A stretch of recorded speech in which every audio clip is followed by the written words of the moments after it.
Good afternoon, everyone, and it really is great to see so many of you here today, and I'm really delighted to be here back in North Wales.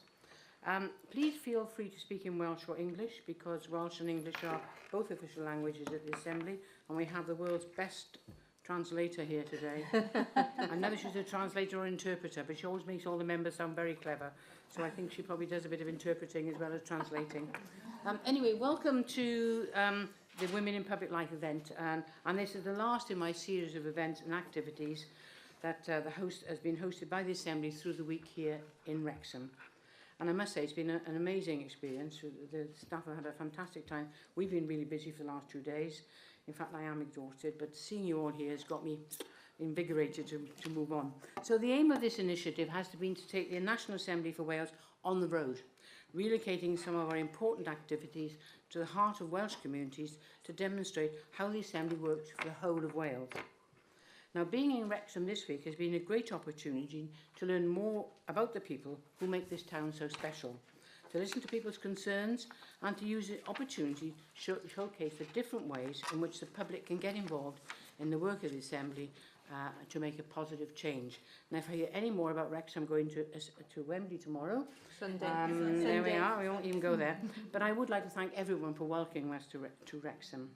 A special thank you goes to our partners in this venture, that's Glyndŵr University and the Wrexham Leader, and to local Assembly members for their support, particularly Leslie Griffiths and her constituency team.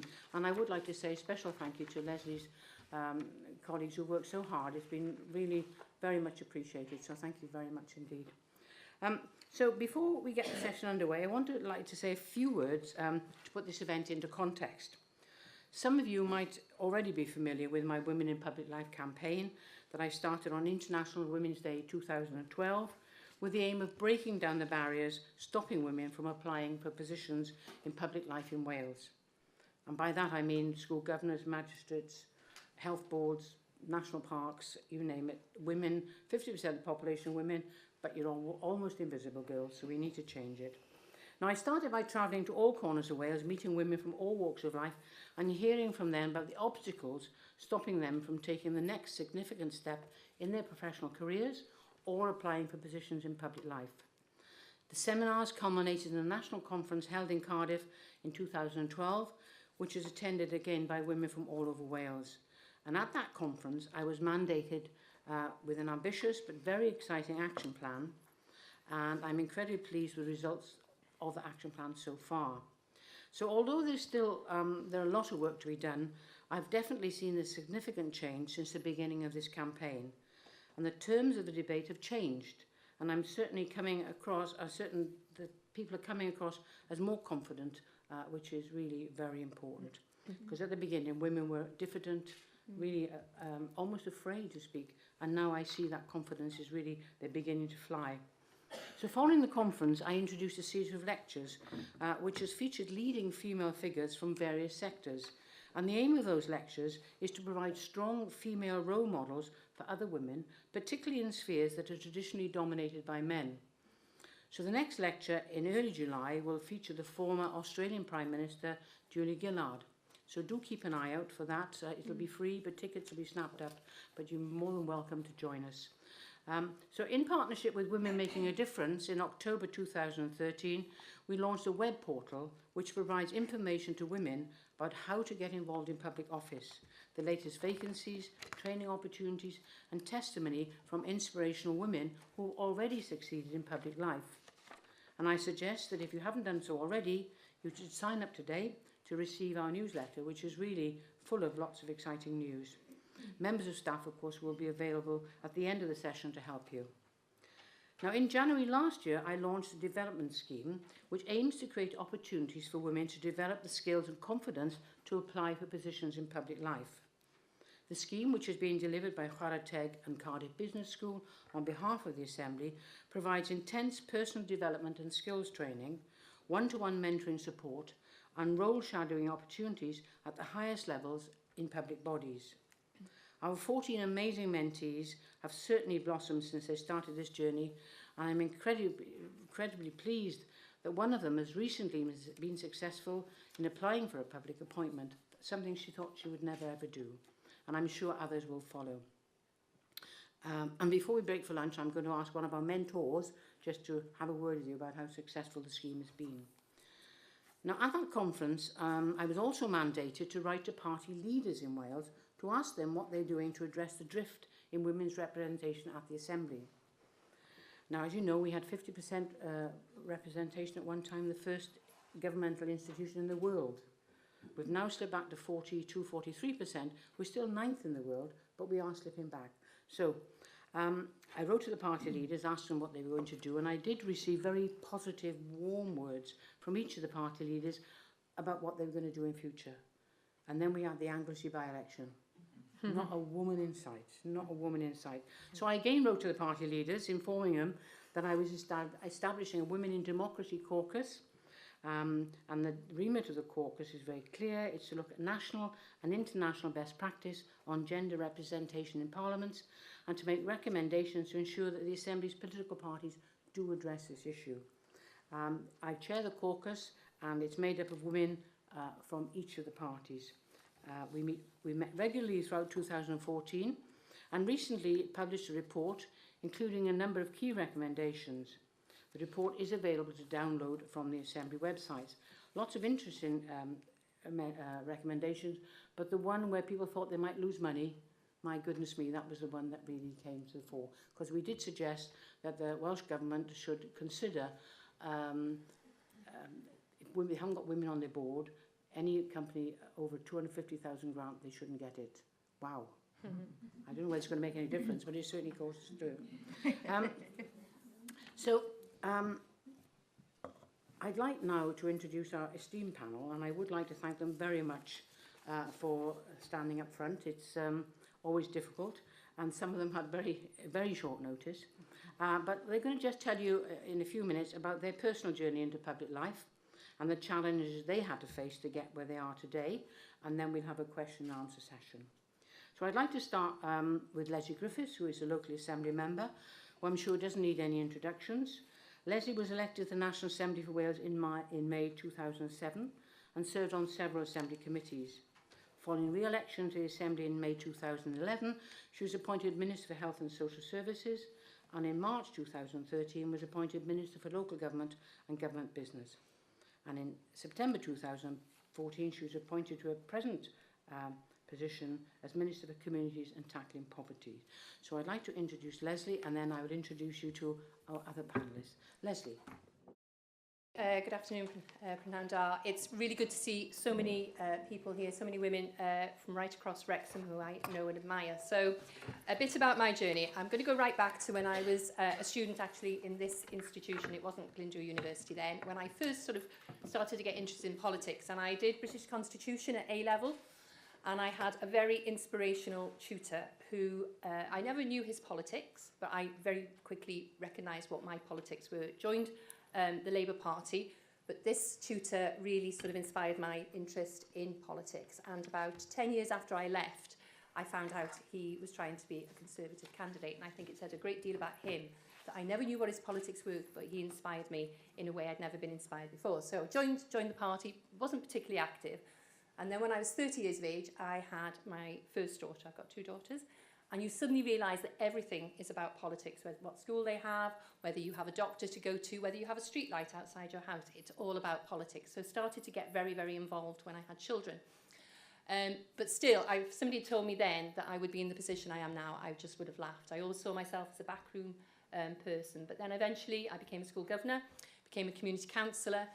And when we had the referendum in 1997 as to whether we should have devolution in Wales, I got incredibly involved.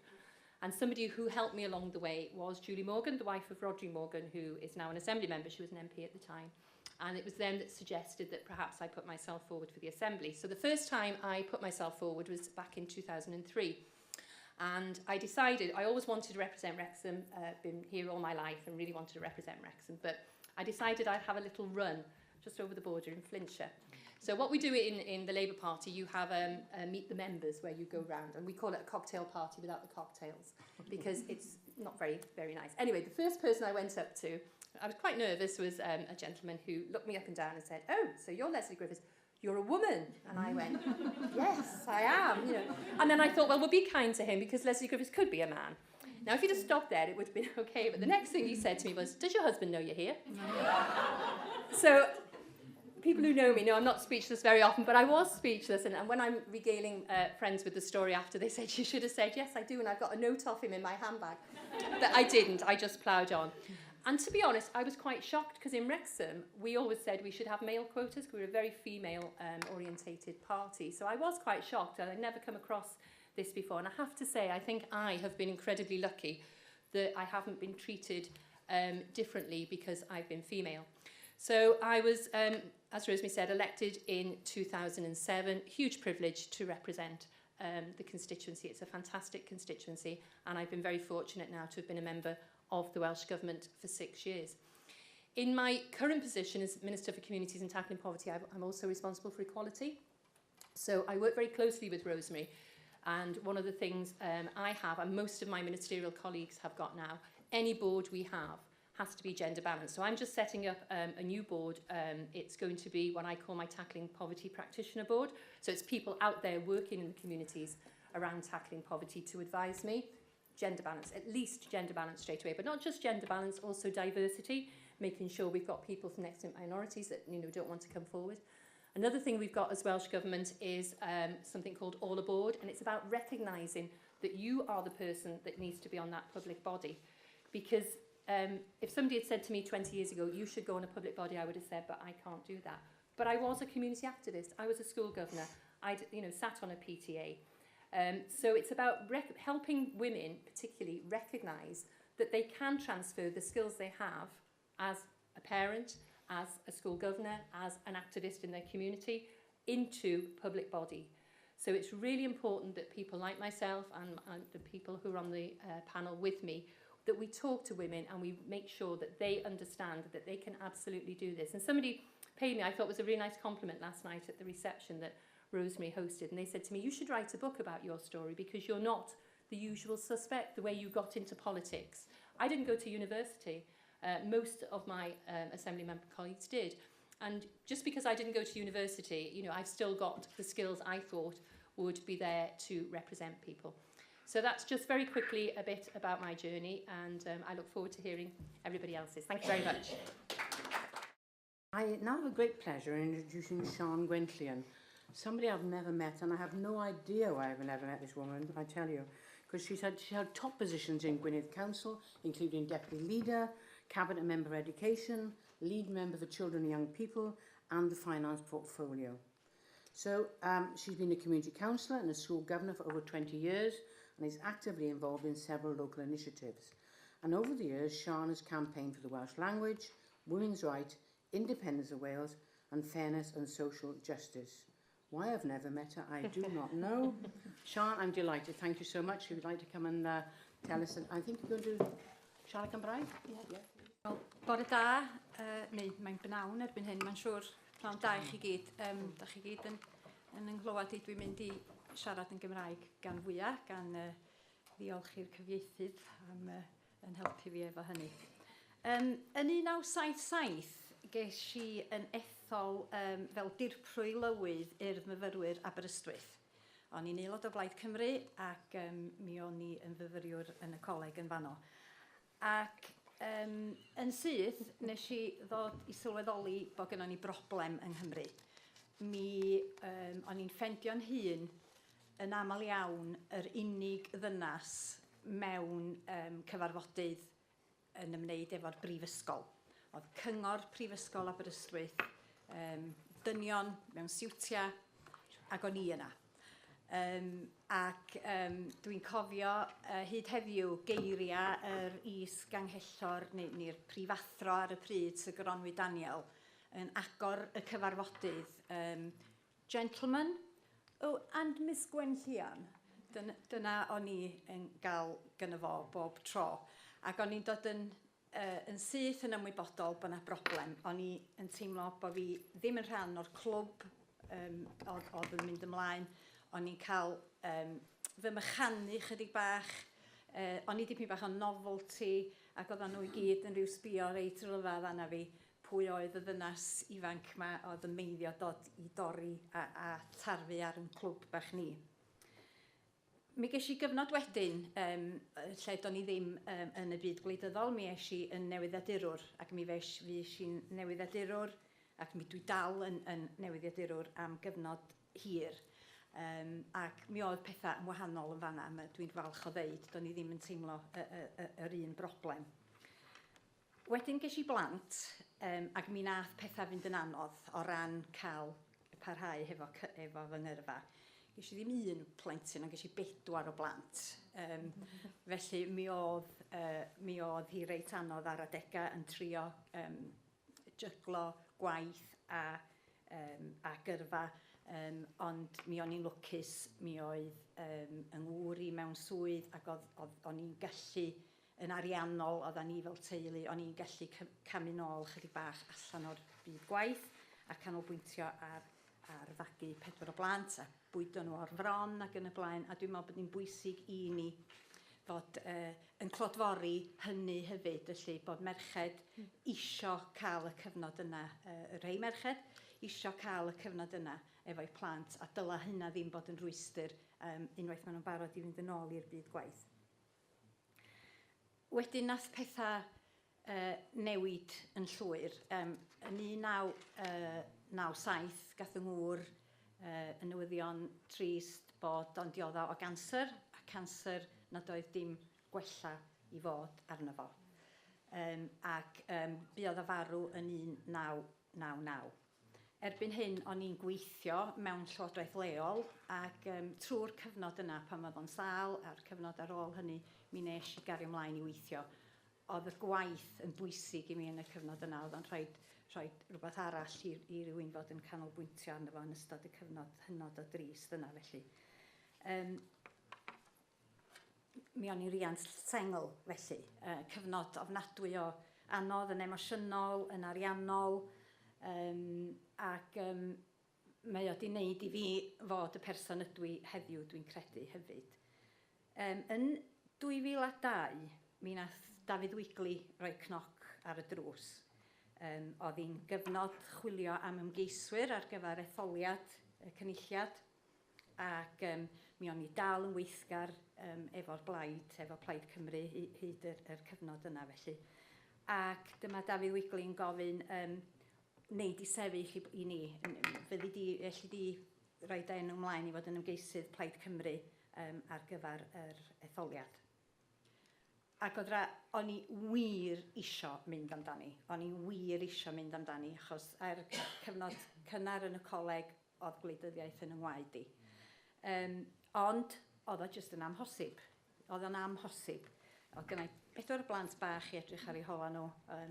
Oedd y fenga erbyn hynny yn 4 oed. Ac mi o'n i 4 awr i ffwr o Gaerdydd, yn byw yn y Felin Heli. Rwan, swn i wedi bod yn byw yng Nghaerdydd, falle sa'r sefyllfa wedi bod dipyn bach haws, falle swn i wedi mynd amdani amser hynny.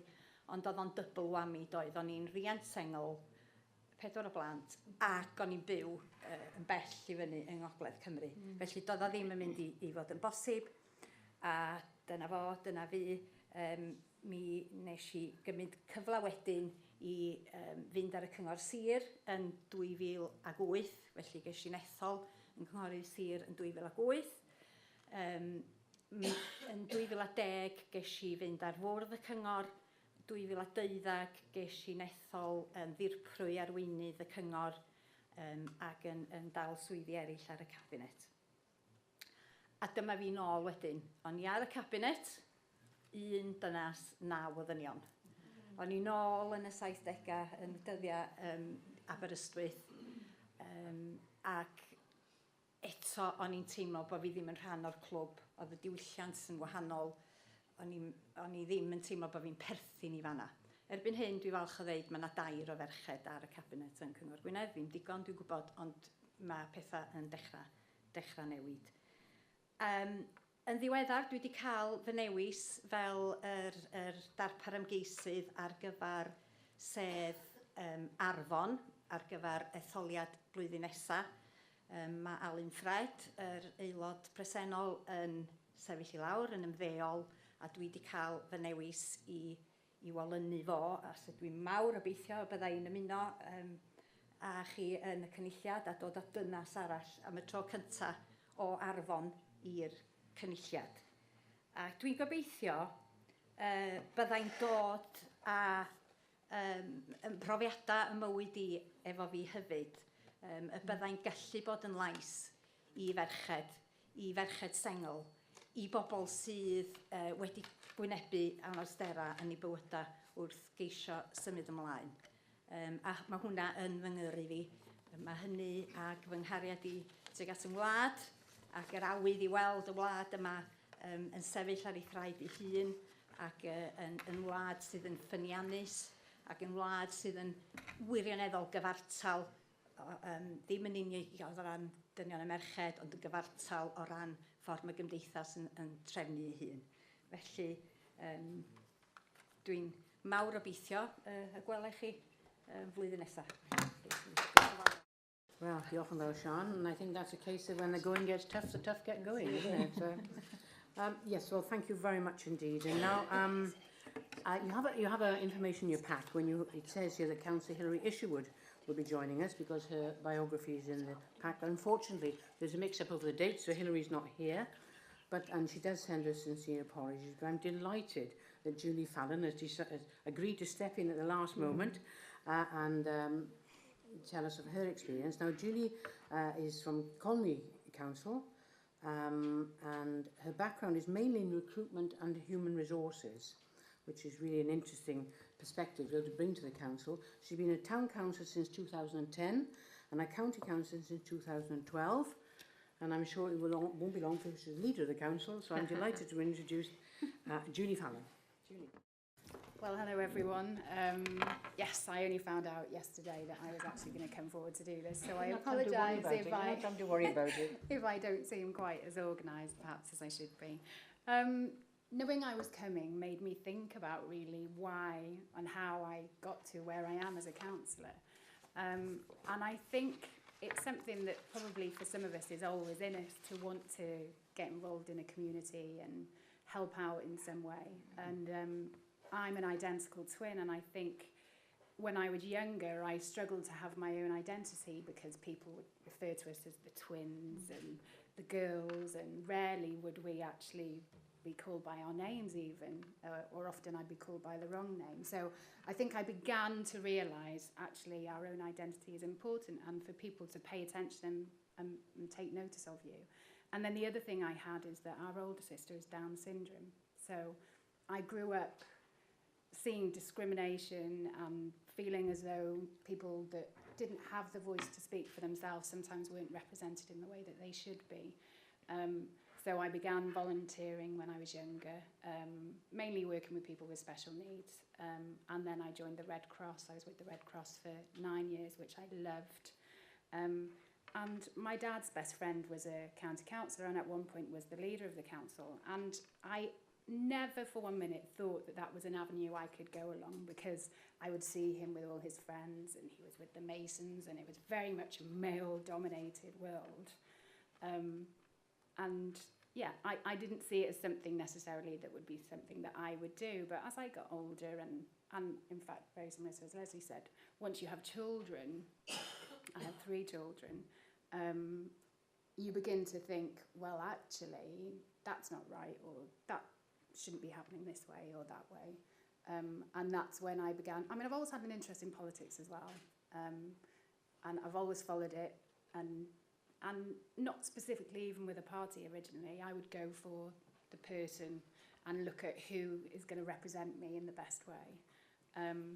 So gradually my interest in politics grew a little bit more and I got slightly more involved, and long story short, I got asked would I be interested in going on to the town council because I'm quite active in the community.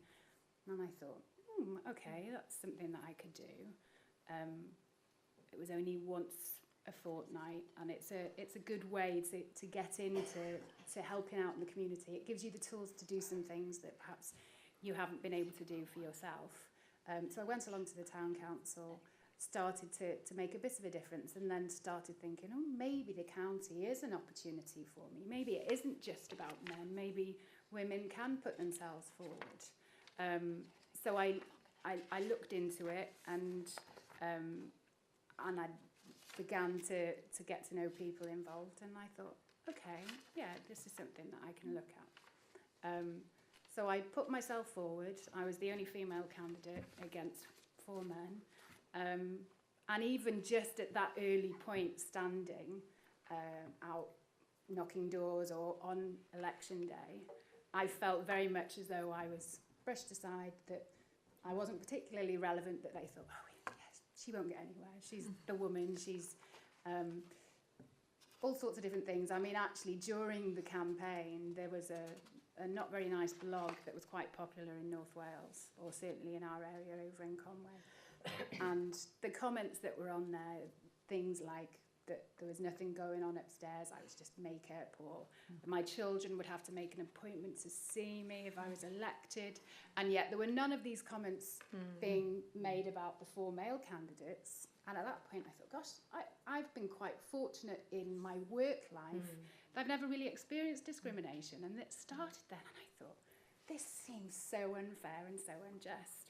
So anyway, it kind of made it all the more enjoyable when I was elected and the 4 chaps, it didn't quite make it. I probably shouldn't say that, but it did. And then I went forward into the council, and I had never experienced the boys' network before, personally, until I joined the council. Now, that's not to run down, there's some excellent councillors there really is, but it is very much male-dominated. There were 10 male cabinet members. They have now got 1 female cabinet member there, but so very much the decisions that are made within the council are made by the men in the council who've been councillors for 20, 30 years. And I think it's very important that we are represented as women. I think it's important that of all ages as well. I think for us to increase the number of women that are involved in, whether it's council, whether it's the assembly, whether it's parliament, can only be beneficial to us, and hopefully encourage people who are out there who even just about voting, as opposed to even just, you know, to standing for a role, whether it's the town or the county, or the assembly or parliament. I think we really need to push it now that women are represented, because we have a lot to bring. You know, as Leslie said as well, we have the experience of being a parent, of the different things that we deal with in that way, and we have a lot to bring to the table, you know, whether it's with our work life, whether it's our home life. And it shouldn't just be tokenism. There shouldn't just be the odd token woman that's there. I think it's very important. I've gone to meetings, I've gone to conferences, and they've assumed that, I think not just because I'm a woman, but because I'm younger than the average councillor. I think the average age of the councillor in Conway is about 68, which is ridiculous. They assume that I'm the secretary or I'm the administrator all the time. And they'll say, really? I was on the National Park for a long time, and I went to national park conferences around the UK, and the number of times that I would get the look of, gosh, and then they would think, oh, okay, well, and almost disregard me. And then they'd start to talk to me and think, I could almost see the cogs working. Oh, well, actually, maybe she has got something to contribute. And it's hard to have to break down those barriers constantly, but the only way we can do that is by encouraging more women in to actually step forward, give the experience and knowledge that we have. And one of the things that I'm doing now is working with Catherine Kennedy, who is the diversity, I think probably part of what maybe you've set up, encouraging diversity and democracy. And they're having mentors in different councils so that people who are interested in putting themselves forward, not just women, people from any underrepresented group, could come along and be with a mentor like myself. There's myself and one other person at the council, and understand what the role actually is as a county councillor. Because it's hard, isn't it, to really know, unless you've been there, how many meetings or actually what's involved, what extra there is. Because I have 3 children, so in terms of trying to juggle it, it can be quite difficult. And it's to use what's there. I'm lining myself up ready, knowing that I'm probably going to face some abuse, because my youngest is 3.5, and I was elected the Chair of Democratic Services, so, and also the Member Development Champion for Conway.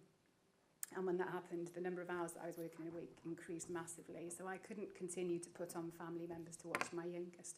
So I've taken up using, there's a care allowance that's there for county councillors, but apparently I've been told that previously there was one councillor who did claim that, who I think was in Gwynedd, who faced so much abuse for using that she stopped taking it. And I think, well, bring it on then, because without that, I wouldn't be able to fulfil that role. I wouldn't have been able to progress further within the council. Probably only going to be for 12 months, and then I'll finish using it, but it's just something that's allowed me to do that little bit extra. And I'm hoping that if there is a fuss made of it, then other women will think, oh, okay, you can do that. It's not a barrier to me then, the fact that I have a young child or a couple of young children, or even for those who perhaps are a little bit younger again, who are thinking at some point in the next 5 or 10 years, I'm going to have children.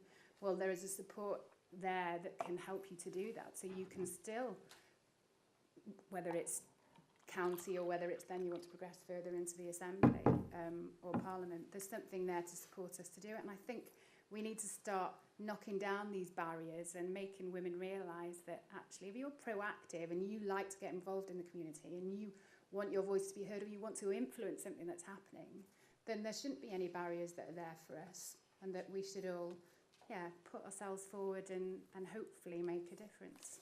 Absolutely. Yeah. Thank you very much. Now, our final speaker is Councillor Carol O'Toole. Now, Carol, it says you're retired. I don't recognise that word.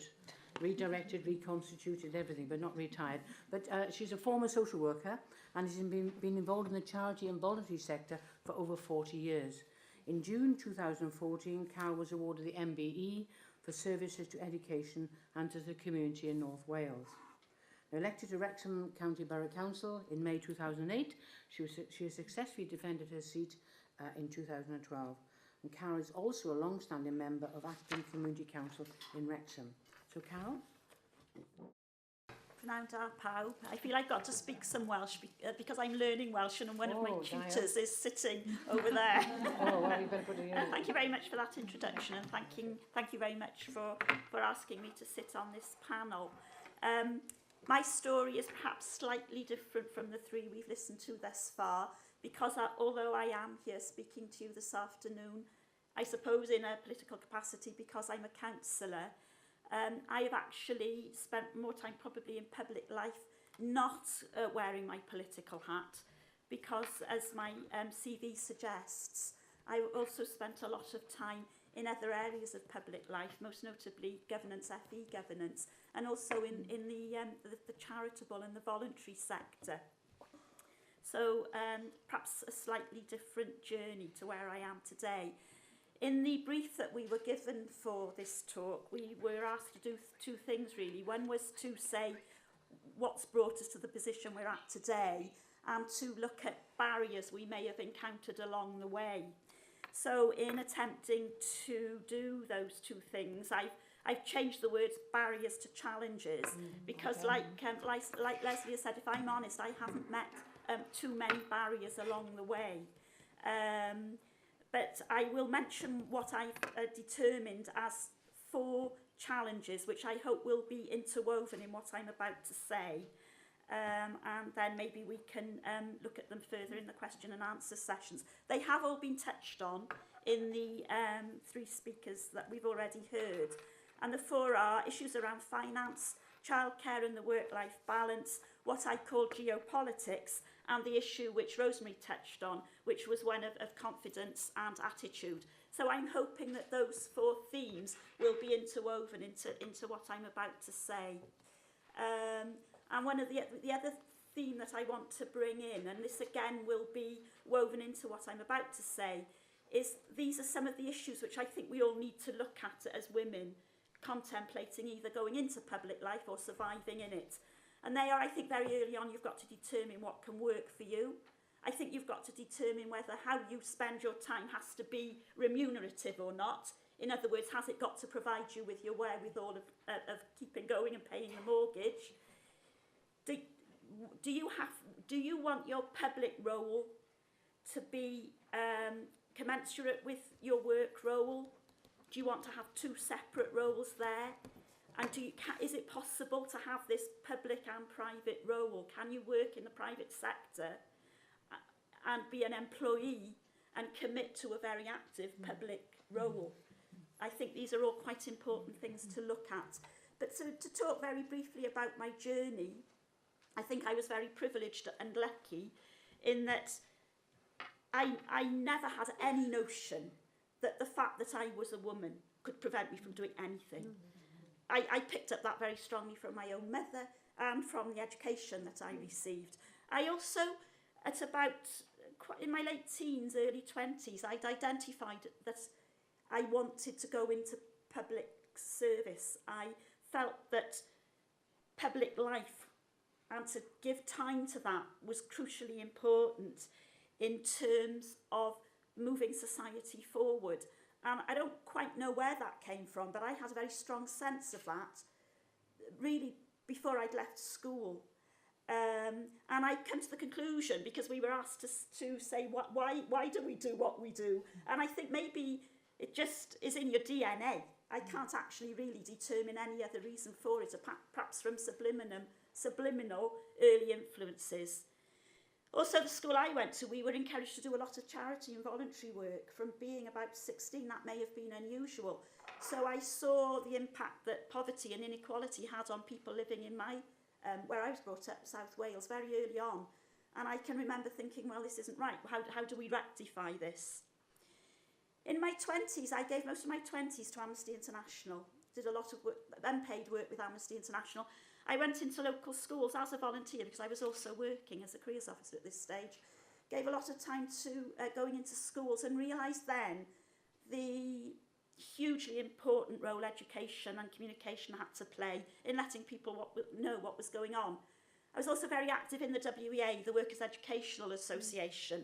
And one of the things that I'm so proud of was that I'm now talking about the late 70s, early 80s, which was the heady days of the feminist revolution, and we were going to change the world. And I was a founder member of the Wrexham Women's Group. Wow. And it was absolutely fantastic. And I learned very early on how powerful being with other women could be.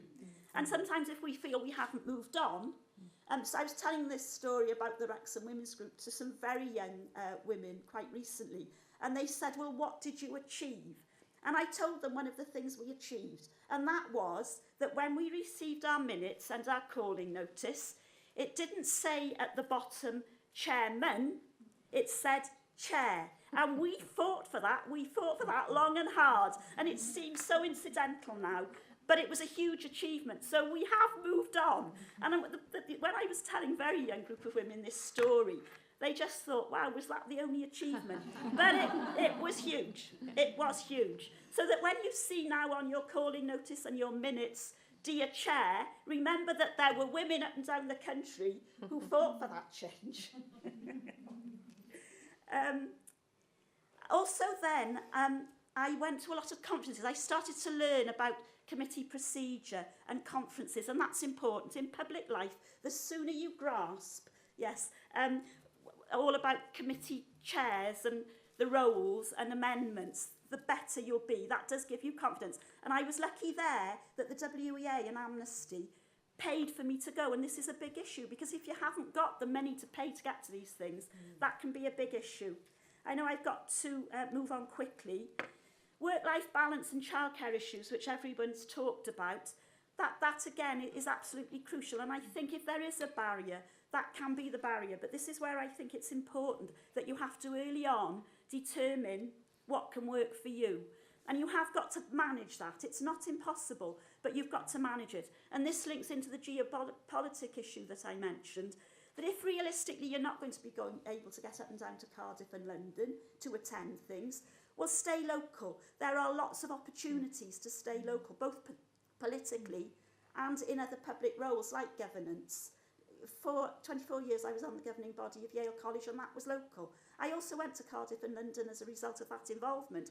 But again, most of it was local, and there are strong role models in local public life here and in North Wales, which can make the issues of travel less of a problem. So although it's great to be able to think you can go to Cardiff and London and become an Assembly member and an MP, there are equally other valid and important roles that don't involve travelling to Cardiff and London. And then very briefly, the confidence issue and the attitude issue. I became very involved in politics in my early 30s, took on a lot of roles straight away. Because don't feel that you're not going to be wanted, because you will be wanted. You know, go out there and just grab the moment. And if you do meet sexism or anything of that kind, just ignore it and carry on. That's what I've done. Just, it's very important, as all the speakers have said, that women go out and make their mark. And the earlier you can do that, the better. And there are a lot of opportunities out there. And don't let barriers get in your way. See them as challenges and do the best that you can to manage them. But I'm sorry I've run out of time. I hope that I've made my point, and all the other the former speakers have said. Don't be put off. Don't let people put you down. You know, we have so much to offer as women, and we must get out there and give our services because we are needed. Thank you very much.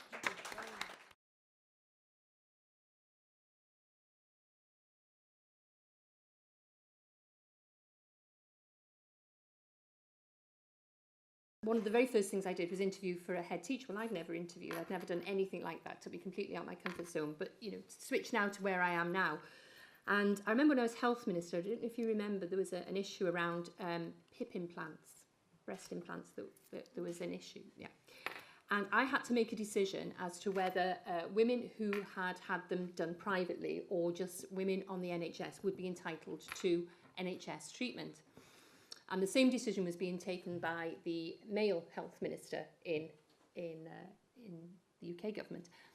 And it did keep me awake at night. It was a big decision to make. But for me, the health service was there for however you've become ill. So I decided that it should be for anybody, because ultimately the health service would pick up the bill if there was an issue with somebody having private treatment going wrong. And every day in Wales, cosmetic surgery is being rectified that's been done privately on the NHS.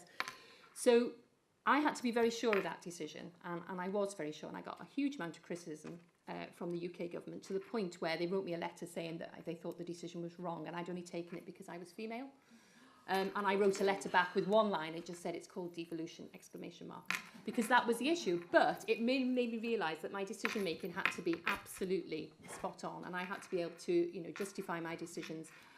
So I think I learned that as a school governor.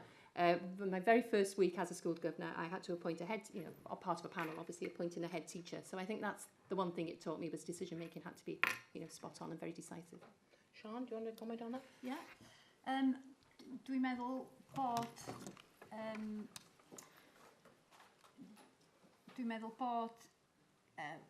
mynd I fewn i'r maes yna yn ystod eich cyfnod yn bwysig.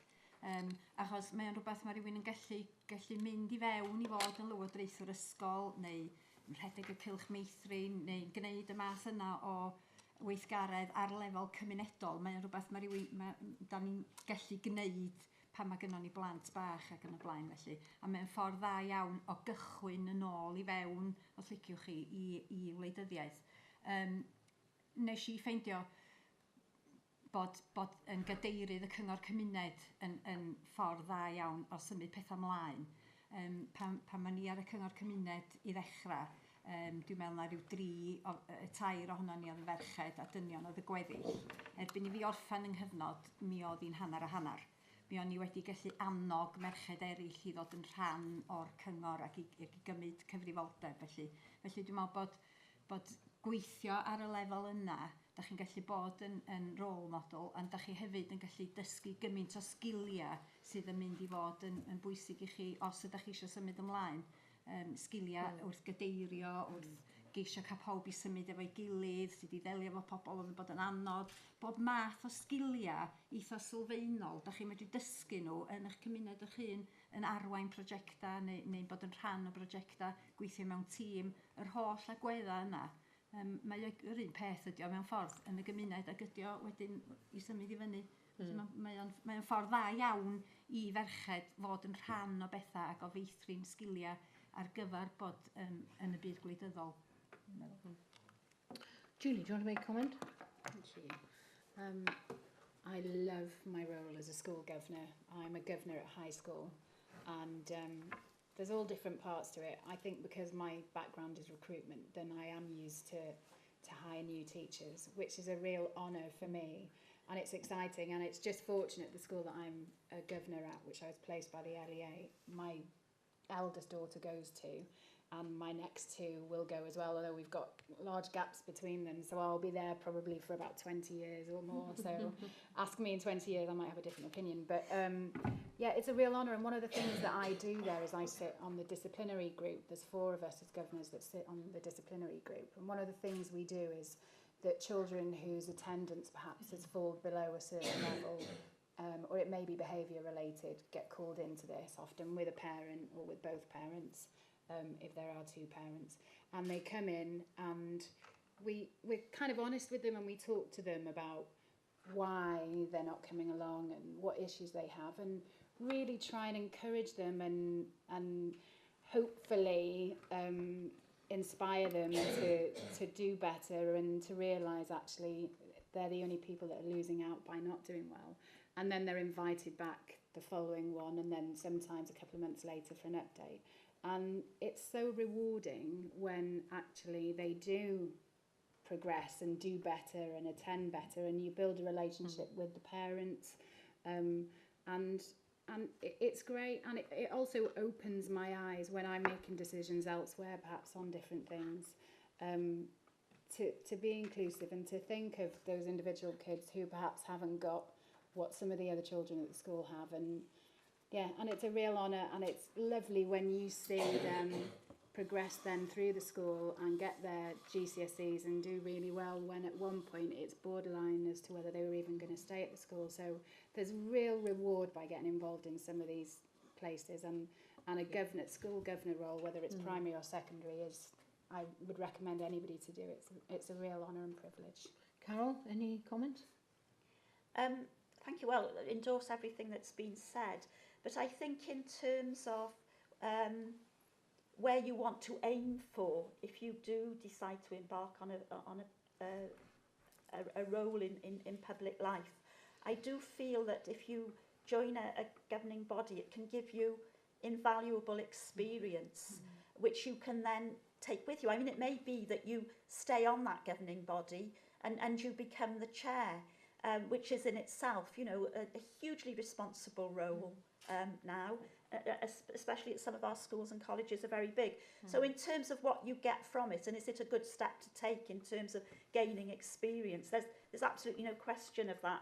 And also in terms of being aware of the impact that decision making will take, because that's something else you've got to learn very early on if you're going to pursue a career in public life, because by definition it's the public who are going to be affected by your decision making skills, and you can make what you think is a perfectly reasonable decision that you think will be the right one, and then you find that for the majority of the people you've made it for, it actually may turn out to be completely the wrong one.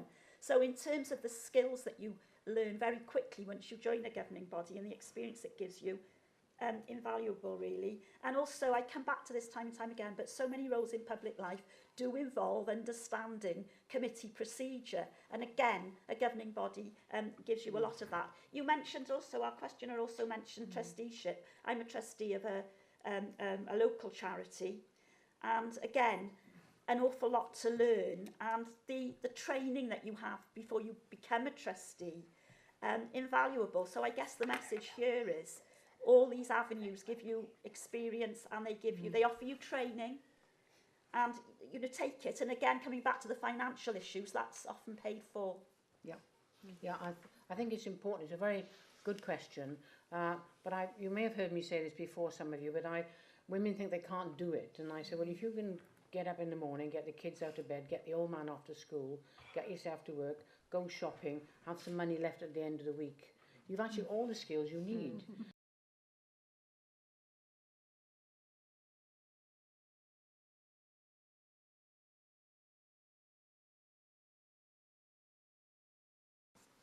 Yes. Dwi yn meddwl na addysg ydy'r allwedd I hwn felly. Mae'r byd addysg mor bwysig I drio cyfleu y negeseuon cywir I ferched, fel ydych chi'n sôn, ond I fechgyn hefyd. Ac I mi, mae symud tuag at cymdeithas lle mae merched a dynion yn gyfartal. Mae yna gymaint o hynny yn fanteisiol I ddynion ac ydi o I ferched, achos mae'n gallu rhyddhau dynion hefyd allan o'r stereotypio sydd yn cael ei osod yn gymdeithas. Felly, os da ni'n gallu darbwyllo pawb bod y cyfartaledd yn mynd I fod yn rhyddhau y ddwy gender. Felly, wel, dyna'r ffordd ymlaen. A thrwy'r system addysg, dwi'n meddwl na fanna mae'r allwedd, ond wrth gwrs, da ni hefyd yn y cartra. Mae gennym ni ffordd I fynd fel mama yn hunan I addysgu yn bechgyn ni yn y materion yma. Ac falle dwi'n euog, falle bod fi ddim wedi gwneud digon o hynny. Mae gennau 3 o hogia ac 1 ferch. Ac dwi'n meddwl o'n I mor brysur yn trio jyglio bob dim, o'n i'n tueddu I fod yn anghofio dysgu rei o'r sgiliau sylfaenol fel coginio a fel y pethau sylfaenol yna. Mae rhywun angen fod yn pasio ymlaen i'r bechgyn yn y teulu. Oherwydd bod rhywun mor brysur yn neud o'i gyd ei hunan. Dwi'n meddwl weithiau da ni angen cymryd cam yn ôl a meddwl, reit, be dwi angen bod yn neud yn fan hyn efo ynheulu fy hun I drio perswadio nhw I wneud pethau yn wahanol. Ond dwi'n gobeithio bod fi wedi bod yn rôl model bod i'r bechgyn yn ogystal I fy merch. Felly. Julie? Yeah, it's a hard one, isn't it? That's a big question because I think it's probably going to take some time. I think there are things that we can do, certainly in terms of as parents with our boys. Hopefully I'm hammering that home to Adam. I don't think he's got much choice because he's the middle of the older sister and younger sister. And I'm always conscious of that middle child syndrome. But yeah, I think really the school that I'm a governor at have enrichment days annually, and they bring in some really inspiring people. And last year it was a female astronaut, and she was amazing. And she spoke about the barriers that she faced growing up. Science obviously isn't an area which generally girls tend to lean towards.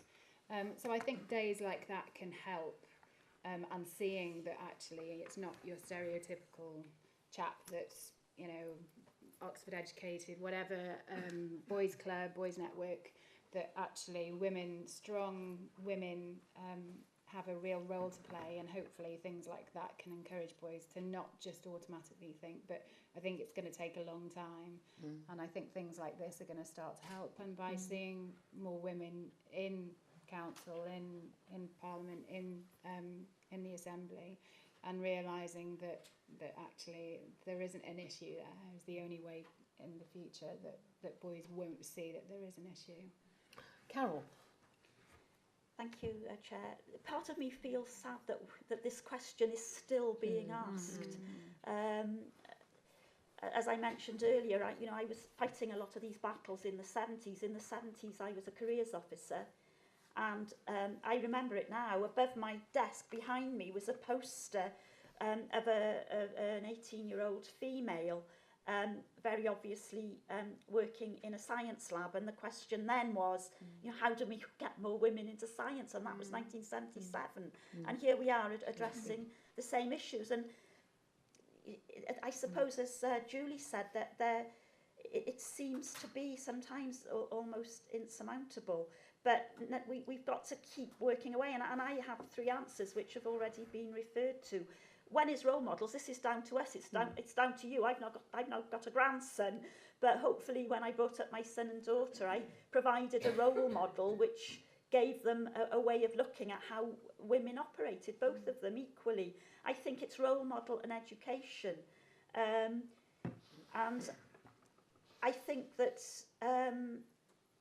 the answer perhaps lies more with women than men, because we have got to go out there and show what we can do and that we're better than men.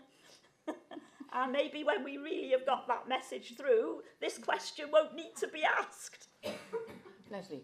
Yeah, I agree with a lot of what's been said. What thing that strikes me, I've only got daughters. I've got 2 daughters, so I haven't had the benefit of my 3 colleagues here with a son. But I think sometimes men look at a job description, think I can do that, I can do that, I can do that. Women look and go, I can't do that, I can't do that. Well, I might be able to do that. And you know, the one thing I've told my girls is you can absolutely do everything on that job description and everything that's required. But just picking up, you mentioned you were at an event at Celtic Manor. We as a government, as Welsh Government, we had an event, it was in South Wales, and we've got one in North Wales actually, which you all might be interested in, called Girls Make a Difference. And it was fantastic because we had these wonderful role models talking to these sort of 16, 17, 18-year-old girls about jobs. And it was brilliant because within the Welsh Government, there was myself as a minister. My Director General is the only female Director General in Welsh Government. We had the Chief Veterinary Officer for Wales, who's female. We had the Chief Medical Officer for Wales, who's female. And we had the Chief Scientific Officer? No. Scientific Officer, Veterinary Officer and Medical Officer. They're all females. But it struck me that what we really needed was an audience of boys, so that they could see that there were these women in these roles, and these decision-making roles also.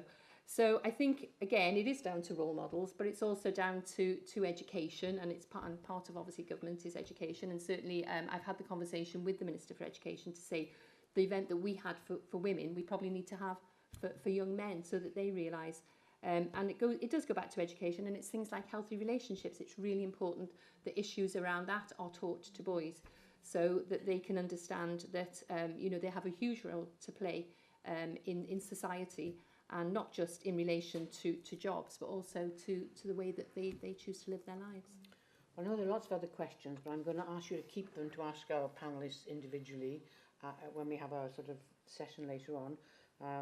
But I would now like to ask Karen Bellis, who is from the National Women Farmers Union, and they're an amazing group of women I met during my tours of Wales. And Karen is one of the mentors on our mentor-mentee scheme, and perhaps you'd like to say a bit about how beneficial that's been to you and to your... Thank you very much. I'd like to thank Rosemary for the invitation to come and talk a little bit about my experience as a mentor in the Women in Public Life scheme. I have 2 hats, again, someone with a couple of hats.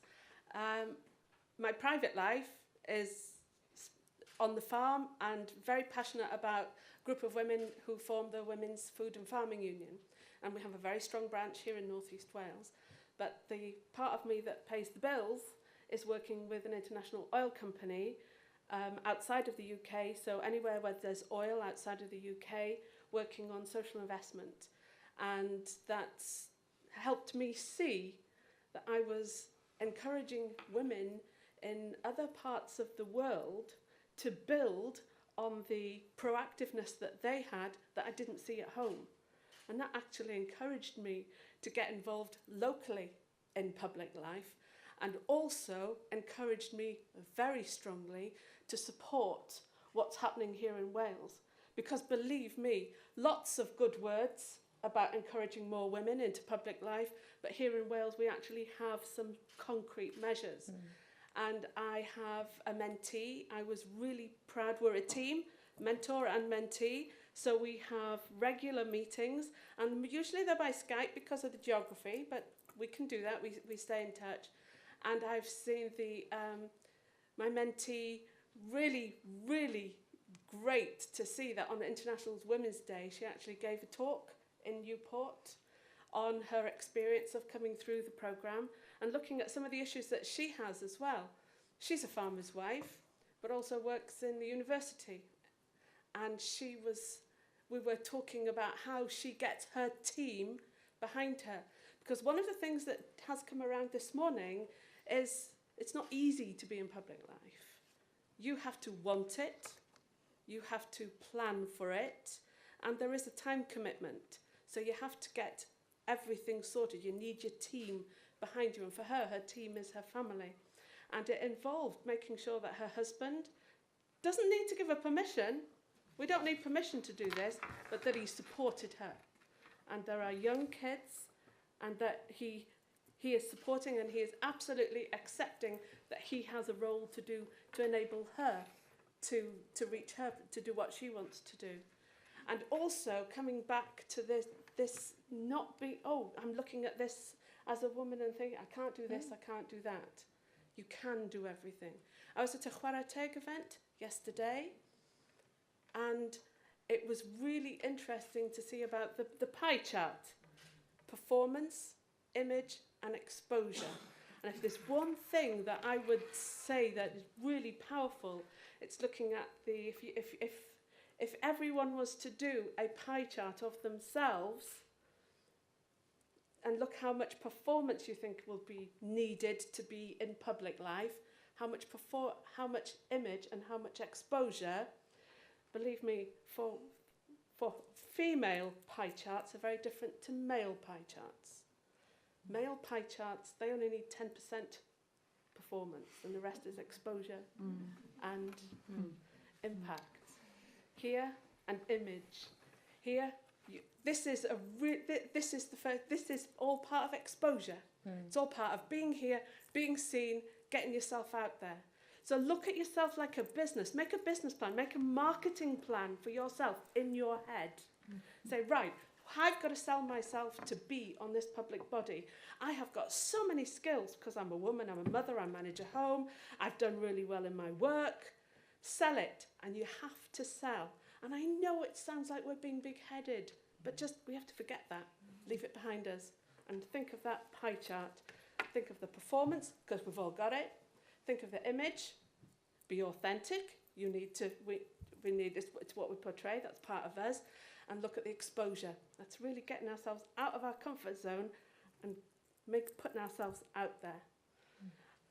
And I'm privileged and honoured to be part of the Women in Public Life scheme. I really am, because I see real benefits. I see personal benefits from being involved in it, but I also am really looking forward and really, really excited to see the Welsh benefit and beyond. See these fantastic women. I tell you what, between you all, you could run the world today, I think. But I would like to thank our panellists very much. It's good you give your time to stand here and explain to people, you know, issues that are personal to you. I know it's been quite inspirational. So I would like to thank Sian, Julie, Leslie and Carol.